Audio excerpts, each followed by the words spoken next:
Hello and welcome to another episode of the Secular Buddhism Podcast. This is episode number 104. I am your host, Noah Rasheda, and today I'm talking about our limited view.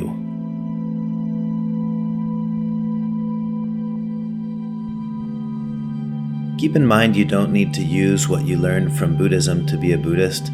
You can use this stuff to learn to be a better whatever you already are.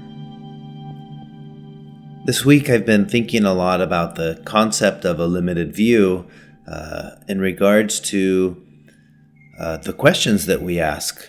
So one of my favorite stories in Buddhist teachings is the story of the five blind men, or six blind men, I can't remember now, but the blind men explaining or describing an elephant to each other.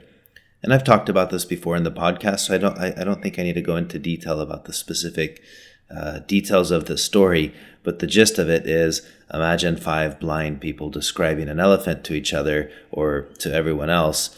The moral of that story is that we all have a limited view, a limited understanding, and the one who may be describing one thing accurately is totally missing this other part because the complete picture is an impossibility.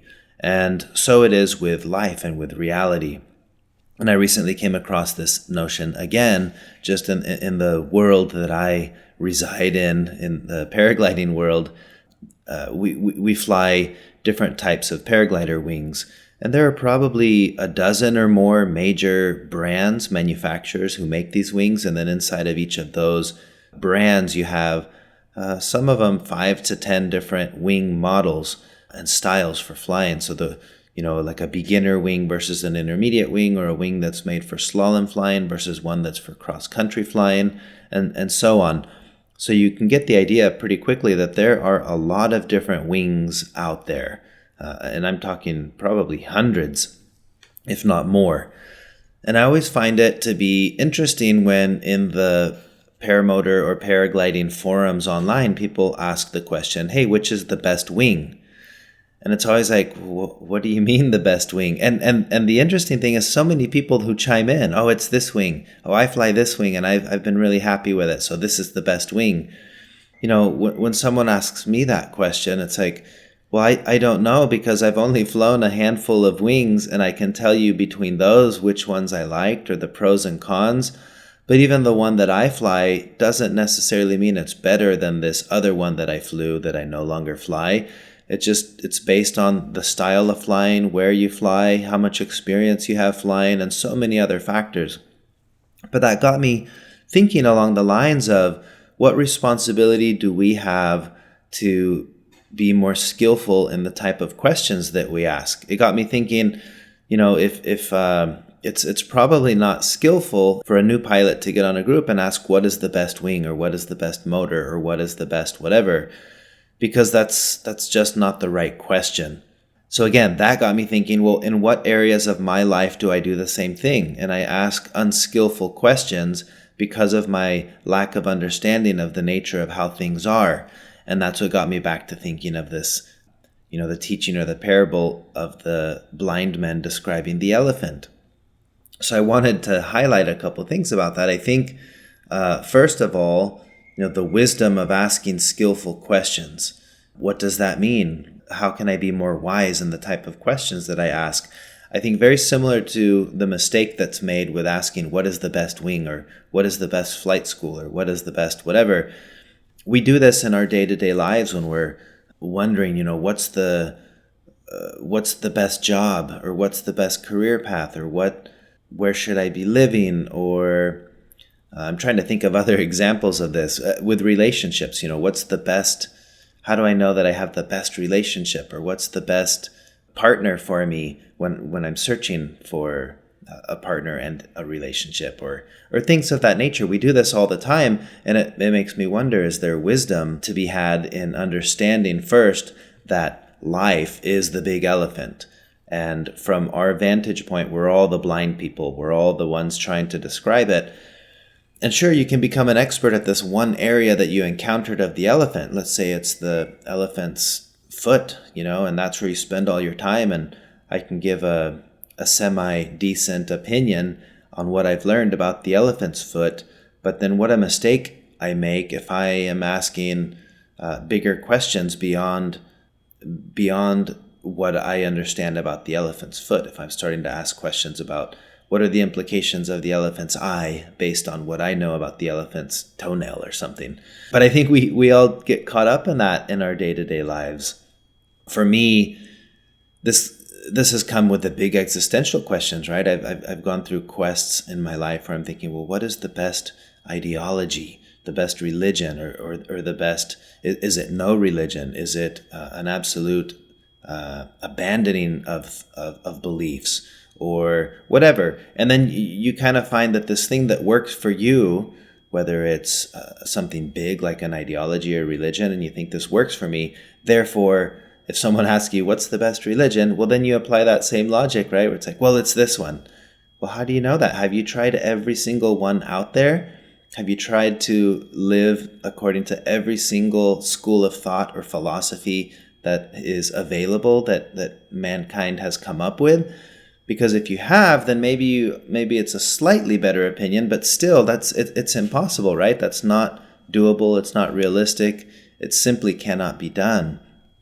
And I think it goes back to, well, then was it even skillful to ask that question in the first place? It's a question that's impossible to answer, and there isn't a right answer to that question. So with paramotoring or with paragliding, when that question is asked, I usually try to reverse it, because I interact with new pilots all the time as a flight instructor. Well, a student will say, hey, what's the best wing? And I'll say, I like to help them understand a more skillful question and say, well, what is the best wing for you? Let's talk about that. How much do you weigh? Where will you be flying? Is it mountainous terrain? Is it high wind terrain, like on the beach? What style of flying do you think you'll be doing? And then, with a more complete assessment, we can answer the question of, this is probably not the best wing, but this is an appropriate wing for you. And then I can give several opinions there. But I try to eradicate that thought of which is the best wing, because there is no best wing. And it's fun to think about that. Well, which is the best anything, right? Which is the best marriage? Which is the best way of parenting? Which is the best diet? Which is the best job? Which is the best car? Like all these things that we get caught up in, you can apply that same thinking to all of those. Well, I don't know what the ideal marriage looks like. There is no ideal marriage. There are marriages that work, and there are marriages that are dysfunctional, and then there's a huge gray space in between. And it's been more healthy for me, using the marriage example, because I kind of fit in that category, where people ask, how does a marriage work where you have two different ideologies or different political views or different whatever that we have in our marriage? And I like to say, well, I don't know if that's the right question. I don't think the question is, what's the best way to make your marriage work? There's a lot of good ways, and there's a lot of bad ways, for lack of a better word. Let's again go to skillful and unskillful. So what I wanted to share is this way of thinking that, the limited view that I have kind of invites me to want to be more skillful with the type of questions that I have. Questions about myself, questions about others, questions about life, questions about the nature of reality. And we spend so much time focused on the answers. Who has the right answers? What are good answers? What are bad answers? But how often do you spend time asking, well, what are good questions and what are bad questions? Because those start with me. What are the skillful questions that I have? What questions that I have are unskillful when it comes to myself and others and life and career and relationships and all the real, the meaningful day-to-day things that we all interact with. Because one thing that I think gets lost sometimes in this mindfulness practice, this way of wanting to be more mindful in our lives, is that we apply it to the really big upper level things, a mindful way of living as a philosophy or as it pertains to worldviews. Those are big things. But the day-to-day nitty-gritty is, how does this apply to my satisfaction with my job, or the healthiness of my relationship, or the way I interact with people at the store or at work, or the feelings and emotions that arise when I'm driving my car on the street. inside of the day-to-day approach to living, which is really where we all are. That's the nitty-gritty, right? That's what really matters. What kind of questions do we have? How things are, how things should be, why it should be this way, why it shouldn't be that way. Inside of all of that, there are a lot of questions. And those questions come from us. We're the ones asking the questions. And do we focus a lot on the answers? Or have we ever spent time? What would happen if we spent a little bit of time scrutinizing the questions? Do I have skillful, useful questions? And could the problem with the answers not be the answers, but actually all along it was the questions that I have? That's been a fun and fascinating experiment for me over the past few days and the past week as I've explored this concept is what kind of questions do I have? And again, understanding the questions that I have ultimately gives me a slightly better and more accurate picture about myself. As I've mentioned before, the ultimate aim of all of this for me is that I'm getting to know me. I'm not finding any big secrets out, but I'm definitely learning a little bit more every day as I practice about understanding the nature of me, where my questions come from. Why do I have that question? Why does that even matter? All of that kind of stuff. So again, the challenge for me is to understand what are the questions I have, and then to ask myself, are these skillful questions to have? And apply that to any area or aspect of your life. And I think that's a fun way to take a big teaching like the blind man and the elephant and apply it into a little day-to-day thing. Like, what does that mean for me on a day-to-day basis in the ordinary ways that I interact with life? So that's my invitation to you as you explore this concept, to think about that in terms of I have a limited view, and if that makes sense to me that I have a limited view, then what does that say about the questions I have about that view? Can I be more skillful in the way that I approach the questions I have about everything, anything and everything in life? So that's one of the things I wanted to talk about. Piggybacking on that just a little bit, another concept I've been wanting to share for a while, but it was kind of a short one and I didn't think it would make its own podcast episode. And this topic I just talked about is pretty short too. So I thought I would combine it with something else, which is how to practice mindfulness with Facebook as the tool. Facebook seems to be the place where I see and I experience myself the rise and fall of emotional states. You can be browsing and you see something that makes you feel a certain way, and then you scroll just half an inch later, there's a post that evokes an entirely different emotion, and now you're feeling a whole different feeling. And I've thought about why is it that Facebook seems to bring out the ugly or the bad in us, but also you can see so much good there. So I've had this thought, well, how would you practice mindfulness in the age of Facebook? How can you use Facebook as a place to practice? Now, some people, I'm sure you yourself may have gone through this, but we all know somebody who signed off and said, all right, I need a break from Facebook. I'm going to get off of this. I've done that too. And I'm on Facebook quite regularly, posting about the businesses that I do. I do social media for clients, but also just from my own personal life, I'm always posting pictures and videos of my paramotoring and flying and stuff. But when I'm on Facebook for a long time, I always find it fascinating the wide range of feeling one way and immediately feeling another way and thinking, oh, I need to unfollow this person. I don't like how that makes me feel. So it's gotten me thinking a little bit, can we use Facebook as a tool to practice? And I think the answer is yes, we can. If we understand one thing, that the point of the practice isn't to change ourselves or others, right? It's not like, hey, I'm going to look at these political posts until they stop bothering me. That's not going to be helpful. I think the way to approach it is, again, for me, the practice consists entirely of getting to know myself better and better and better. So if you take that as the goal of the practice and you approach something like, well, how can Facebook be a place where I practice? For me, it's been helpful to say, well, here's so-and-so's post. There they go again with this specific message, or political ones are a good one because those are so sensitive. But to say, why does this bother me so much, or why do I feel this way when I see this, or I wonder where this deep emotion arises from, what causes me to feel this. with that as the premise of the practice, then yes, Facebook has been a very good place to practice. I do this specifically on, we have a Facebook group for the podcast. Well, it started as a group called Secular Buddhism, and then it's morphed into two groups. One is the Secular Buddhism podcast community, which is meant to be much more tied to the podcast. These are podcast listeners wanting to talk about things that we talk about on the podcast. It doesn't quite work that way. But then the other group, the more general one, which is the Secular Buddhism group, that one's kind of morphed into anybody who just wants to talk about Buddhism, and specifically from a secular lens. But when you have an open space like that, you get several personalities and characters that show up in a group like that. And our group has definitely done that.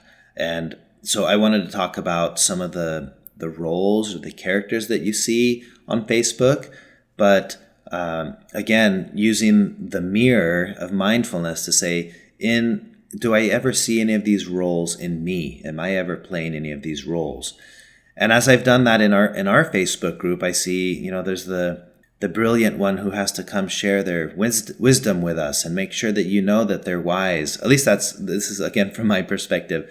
And I've seen myself do that. And it's been fun to look for the characters, the roles, and then use that mirror of mindfulness and say, when have I seen myself do that? That's been a really skillful way for me to practice getting to know myself. It's been fun. So here's some of the ones that I've come up with that I see on Facebook groups. There's the erudite, right? This is the person that just knows. And the thing is, there really are a lot of people who know. Sometimes the people who know don't say much, but sometimes you have people who say a lot because it's important for them to know that you know that they know, right? This is the erudite who has to share their wisdom with us because, man, where would we be without their wisdom?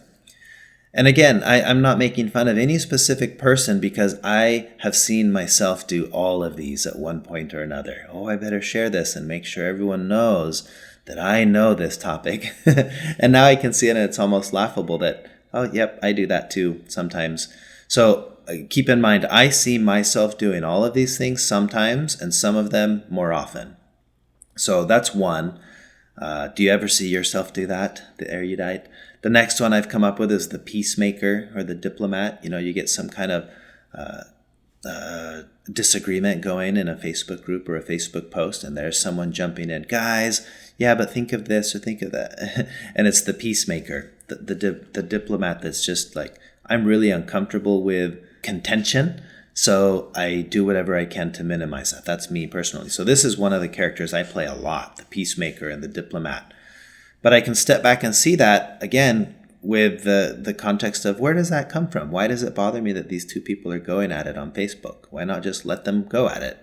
Why is it so important for me to diffuse and say, you guys, you shouldn't be fighting about that? Again, not from the perspective of trying to decide I should be more of something or less of something. This is all done for me in the practice of trying to understand myself and why I have that deep need of being a peacemaker. Okay, then there's the saint or the sage, right? This is the person who, similar to the erudite, but it's less about making sure that you know that I know. This is more of, I am so holy. I need to make sure that everyone out there sees that what I'm about to post or what I'm about to say, it's like, wow, look at that person. They really have their life figured out, right? I remember I was on a trip in Bali a few years ago, and I wanted my wife to take a picture of me meditating on the beach. And at the time, seemed like, yeah, that'd be fun. I want people to know that I meditate. But later, as I sat there with it more, I'm like, wait, why do I really want to post that? And this was the sage in me, the saint in me that's saying, I need you to know that I am super holy and I can sit here on a beach and I can meditate. And I didn't really understand that till later. And it's funny seeing that in me. And you see this in others too, right? Like, wow, thank you for sharing your holiness with us. Again, I'm trying to be careful with this. I don't want to come across like I'm judging any of these roles because I'm just highlighting that I'm all of these things sometimes. And because that for me is a form of practice, seeing this in myself. Okay, the next one is the warrior. We all know the warrior. This is the person who's got a message and they've got to make sure you know what that message is. And thank goodness for the warriors. Warriors make change. But I've seen myself at times being that warrior. And this one for me is usually at odds with wanting to be the peacemaker. But the warrior is the one that's out there that's really got a cause, and they're going to make sure you know what that cause is. Then there's the jester. The jester is the one that's always trying to make light of things and make it funny. Now, this one's me a lot too, where someone will post something and my intuitive response is to inject humor into it and to make light of it so that we don't have to take it so seriously.